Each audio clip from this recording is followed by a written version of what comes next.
Assalamualaikum warahmatullahi wabarakatuh. Perkenalkan, nama saya Ajar Destira. Di sini saya tidak sendiri, tentunya saya ditemani oleh rekan-rekan saya, yaitu yang pertama ada Salsabila, Asep Farhan, Yesi, dan Kania. Di sini saya dan rekan-rekan akan memaparkan materi mata kuliah pengantar ilmu ekonomi makro tentang produk domestik bruto dan kaidah menghitung PDB. Untuk materi yang pertama akan disampaikan oleh Salsabila. Untuk pengertian PDB atau yang disebut dengan produk domestik bruto, yaitu merupakan nilai total dari barang dan jasa yang dihasilkan oleh penduduk suatu negara, baik yang berada di dalam maupun di luar negeri, dalam suatu periode waktu tertentu. PDB digunakan juga untuk mengukur pertumbuhan ekonomi suatu negara. Baik. Untuk materi kedua akan disampaikan oleh Asep Farhan.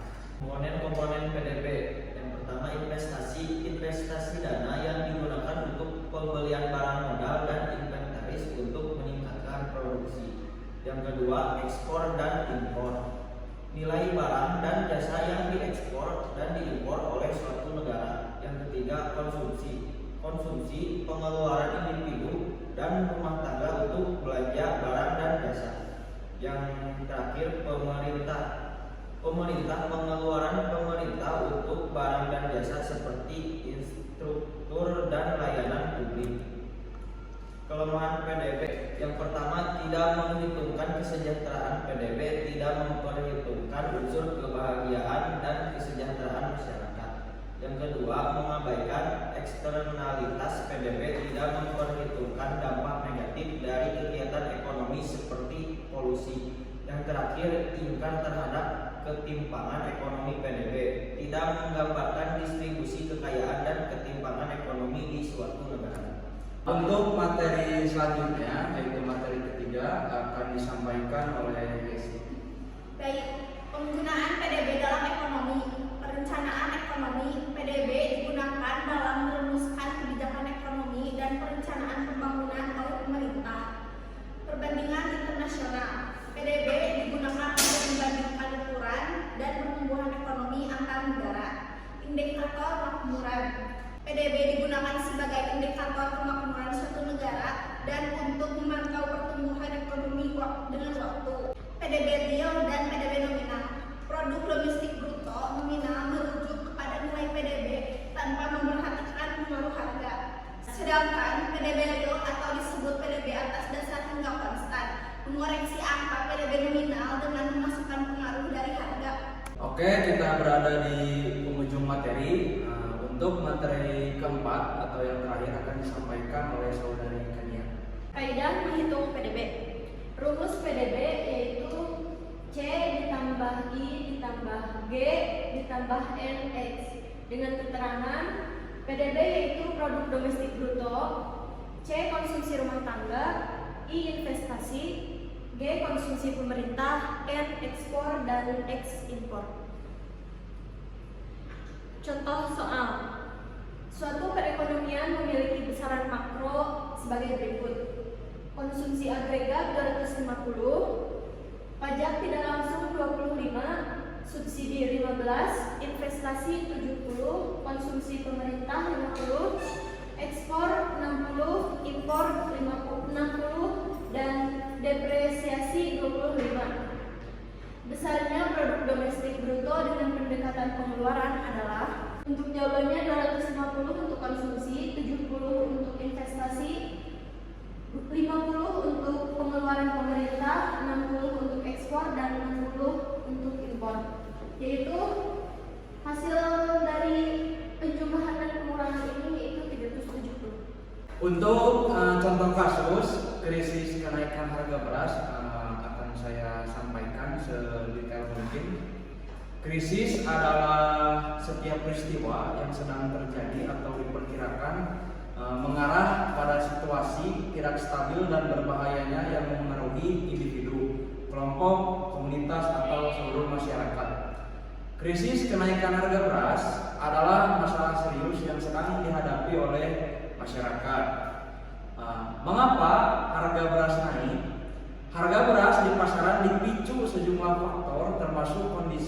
cuaca di mana sekarang mengalami kemarau yang begitu panjang hingga tingginya permintaan.